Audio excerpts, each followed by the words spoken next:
tumawag si sa atin ng tulong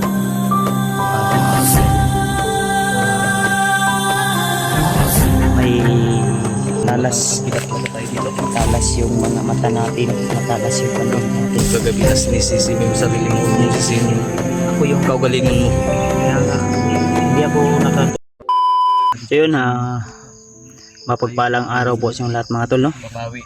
So it's me na naman po again, Kuya Bad's Adventure mga tol. So tuloy tayo sa ating misyon na tutulong sa mga nangangailangan ng tulong mga tol, lalong lalo na sa kaibigan natin na si Dudong, si Patrick, si Burnok at saka si Dudong mga tol, no? Na hanggang ngayon ay hindi pa natin nakukuha sa mga kalaban. So ngayong araw na ito mga tol ay nandito na naman tayo sa bundok. So sa mga nagtatanong kung kumusta nga ba si Dudong ngayon, yung alaga natin nandoon sa bahay, so madami po siyang maliliit lang na sugat tol sa kanyang dito at saka siguro sa ano yun, pag ano niya, pagtakas sa kalaban. Pero nagpapagaling siya ngayon doon sa bahay tol. Buti na lang yung sa noo niya ay hindi rin gaano kalaki yung sugat, no? Kumbaga kunti lang din. Kumbaga napalo lang siya ng baril, pero yung result po sa kanyang ano, CT scan ay okay naman po, no? Wala pong dugong namumuo sa kanyang ano, no, sa kanyang bungo, sa kanyang ulo. So nagpapasalamat po tayo tol, dahil yun lang po yung natamo ni Dudong na sugat sa kanyang katawan. At so si Burnok at si Patrick ay kailangan nating maligtas yun habang hindi pa huli ang lahat, dahil baka mangyari yung hindi dapat mangyari, no? Kasi yung Dudong na nadakip natin na noon kay Rimart ay na-hypnotize rin yun. So mga tol, tumawag pala sa amin si Ghostbuster para humingi din ng tulong para matulungan din natin siya sa kanilang pagbaba, dahil marami pong nakaharang na mga kalaban. Kaya dito kami dumaan sa area na ito at nagbakasakaling kami na dito dinala si Patrick. Kaya kailangan na lulusob agad kahit delikado yung sitwasyon doon sa bahay. Pero huwag kayong mag-alala tol, may mga nakabantay po doon, no? Humingi tayo ng tulong, lalo na sa mga barangay tanod, at naka-info na tayo doon sa mga pulis. Kaya nagpapasalamat tayo tol, no? Sino ba naman kami upang tanggihan? Nagpapasalamat tayo tol. Sinabi na rin po namin. So kasama natin yung mga tropa natin ngayon. Si Alpha, si AJ, si Julio, si PG, si Mascara Boy, William. So man lang tayo sa paligid dahil hindi natin alam, dahil ang area na ito tol ay sobrang critical at napakasukal po sa anong area na ito tol, no? Kaya nga ayaw maging kampante.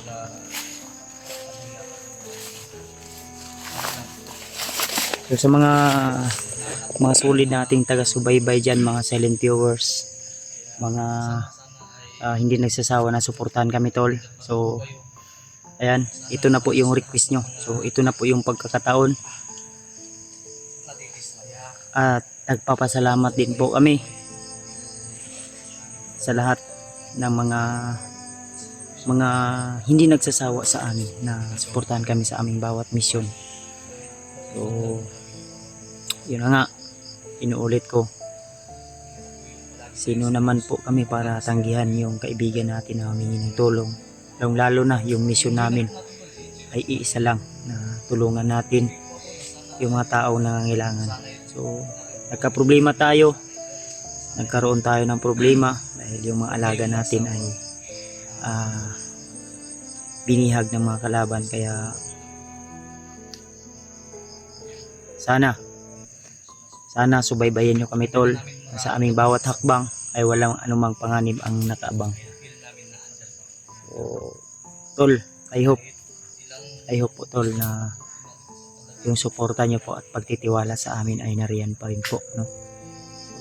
Huwag po kayong mag-alala mga tol, tutulong po kami sa aming makakaya. So tutulungan natin si Buster na mababa natin si Commander Kilaw, lalo na nagbagong buhay na siya ngayon. At nagpapasalamat po tayo tol, no?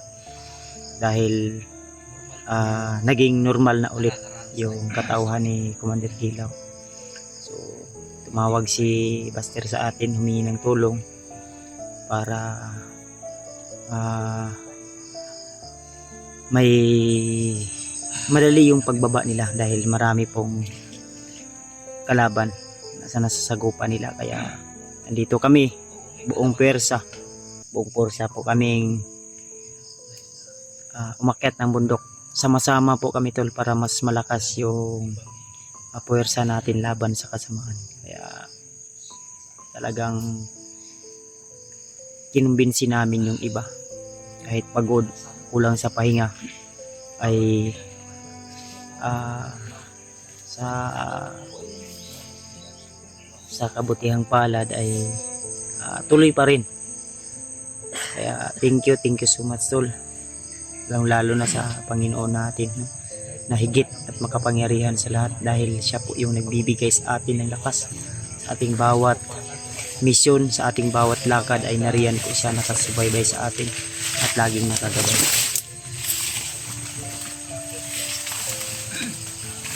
Kaya alerto lang tayo, no?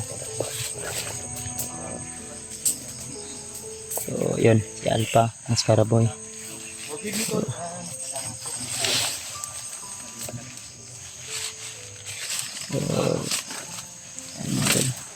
Anong uban? Silang sa unahan. Huwag lang tayong masyadong kampante sa area na ito kasi alam naman natin na kahit saan, kahit nga sa patag may mga kalaban, lalo na dito sa bundok, di ba? Na kailangan ay maging matalas. Agila talaga tayo dito. Matalas yung mga mata natin, matalas yung paningin natin, pagparamdam.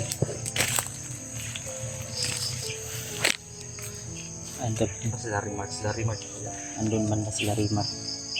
So wag lang tayo masyadong kampante, ay di natin alam, may mga trap dito.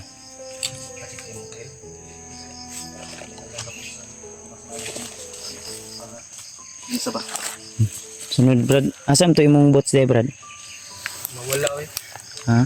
Nawala. Sige lang. Masapatusan naman ka na yung tail. Pon. Ha? Ang atong target ani bro, kung sakaling man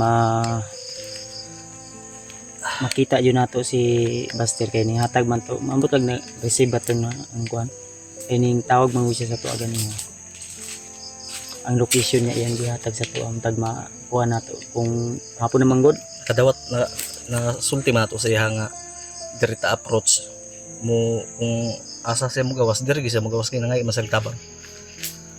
So yun nga lang yung sinabi ko sa inyo kanina tol, hindi namin mawari ni Kuya Bads kung ano yung nangyayari, ipababa naman po sana sila. So, may tendency na si Kilaw o either ano ba, marami bang kalaban.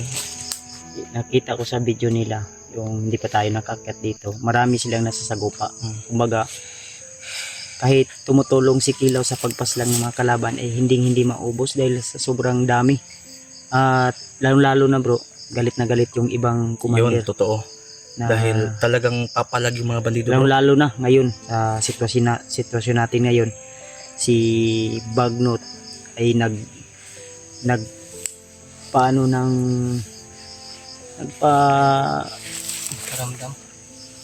naghatid ng ano ba, kumbaga ramdam ko yung galit niya dahil sa mga alaga natin. Isa doon si Patrick, si Burnok ay alam ko na hindi si Kilaw, si Bagnot yung Bag dahilan. talaga. Kasi doon naman talaga yung puno ba, lahat. Pati nga yan si Kilaw ay kana si Kilaw under pa na ni Bagnot. Under pag ito yung Under na ni Bagnot si Kilaw. Mo na nga kinahanglan kani si Bagnot. isa. Ngayon saba. So hindi nyo lang alam tol kung gaano kalakas si Bagnot. Kung kayo mismo yung nasa puder namin, nasa sitwasyon namin tol. Kasi may mga iba tol na iuban nga ingon nga ngano daw wala na to gi diretso kadaghan man ta. Hindi naging madali. Hindi kung sa Alam- tingin nyo tol yung sitwasyon namin alangan naman susugurin ko baka ikapapahamak pa ng iba kasama namin. Tested and proven na natin yan eh. Magpakahiro-hiro ka dyan, alam mong malakas, babanggain mo, planuhin natin ng maayos. Hindi pwedeng makukuha yung kumbaga yung isang bagay na gustong mong makuha ay masungkit mo agad. Hindi pwedeng Marami namang madadamay, makuha mo nga pero maraming madadamay, planuhin. Step by step ba? Si Kilaw malakas yan. Ito ha, pasensya na po ha. Uulitin ko po. Yung nagsasabi na mahina si Kilaw nung dati, di sana patay na yan. Dati patay na yan sana kung mahina. mas lalo pinalakas yan. Nasugatan sa tiyan. Ilang segundo lang. Pinunyal ko na nga yan. Lumipad na naman. Abalintik. Yun ba yung mahina? Ako Kaya- ako isa ako sa number 1 na proud ako dahil sa ginawa ni Buster. Yes, Na also. Ako talagang sobrang saya ko dahil isa sa mga mortal nating kalaban ay napatumba. At kumbaga- sana hoping tayo bro na tuloy-tuloy na yan. Sana. Ako tol, sobrang saya ko pero nalulungkot ako. Bakit? Bakit? Dahil yung kaibigan natin na nagpapasaya at nagpapaligaya sa ating bawat. Yung tipo na galing ka dito sa bundok ba? Sobrang puyat at pagod mo tol. Pag uwi mo, sasalubungin ka ng ngiti. Yun yung pinakasamasakit sa akin dahil si Patrick ay sobrang Kaya nga sabi ko nga sa live, hindi makukumplito yung tipugi pag wala si Patrick. dahil siya po yung number 1 tol. Sa totoo lang tol. Nagiging ugat na yan si Patrick ha, tandaan nyo yan. Pag wala si Patrick, Siya po yung nagbibigay saya sa amin tol dahil siya po yung kumbaga yung joke na ano ba. ay pungkol talaga, kimpang yun. And Kaya- hindi ko lang mapipigilan tol pero kahit anong gawin kong saya, Brother, wag mo nang ulitin yung kagabi na sinisisi mo yung sarili mo, wag mong sisihin yung ako yung kaugalingon mo. kaya nga hindi ako nakatulog na maayos kasi inisip ko ba kung hindi ko lang sana inutusan kasi ang inisip ko Hindi naman natin kasi alam yung mga sitwasyon. natin alam yung mga pangyayari. Kahit nga ako, nag-uutos nga ako paano kung natsimpuhan ko, di sisihin ko din yung kaugalingon ko. Dahil yung kahit nga matutulog ka lang dyan, pag mahuhulugan ka ng eroplano, mapapatay ka talaga. Ayaw kong umiyak pero hindi Tama. kayang ano kasi kung umiyak tayo to lalo na dito sa video natin. Naging mahina ako sa mata ng Kaya mga nga. tao. Pero Hindi, pinipilit ko. alam mo tol, hindi kabawasan ng pagkalalaki yung iiyak mo. Hindi ka baklaan yan. Matatag ka dyan. Mas lalo dyan mo makikita yung mabuti na yung iiyak kaysa sisigaw. Talagang tago sa puso. Brother, andito kaming lahat brother. Buti nga. Hindi kami papayag na sisihin mo yung sarili mo. Dahil hindi mo naman inutusan na magpakuha siya sa bandido. Inutusan mo lang bumili ng ano. Ulam, kay mga unong tata. Hindi pag abot na ko dito kay Waysudan. Wa mo ko kabalo sa nahitabo. Sige lang. Ay nagilak bro. Grasya na bro. Anak mo na. Ako nagpapasalamat ako tol dahil yung mga nakapalibot sa akin, mga kaibigan ko, sila po yung kinukunan ko ng Nagilak bro. lakas. Kasi tol kagabi tol si Kuya Bad. Sinisisi niya po yung sarili niya. Pumunta ng ospital Lupang. Kaya sana ay maunawaan po ninyo. Pero brother, tulad ng pinag-usapan natin bro. Kaya nga nung tumawag si ano sa akin si Buster, na humingi siya ng tulong para kumbaga susunduin natin. Tatanggihan ko sana pero naisip ko baka ito na yung daan para malupit natin agad yung mga bihag ng kalaban. Sino ba naman tayo para tanggihan? Kaya inisip-isip ko talaga na bakit hindi ko tutulungan yung kaibigan ko. Isa pa, yun yung target natin. Kaya pinahanglan yun bro nga sa lalong madaling panahon makitaan na yun nato si Pastor. Oo.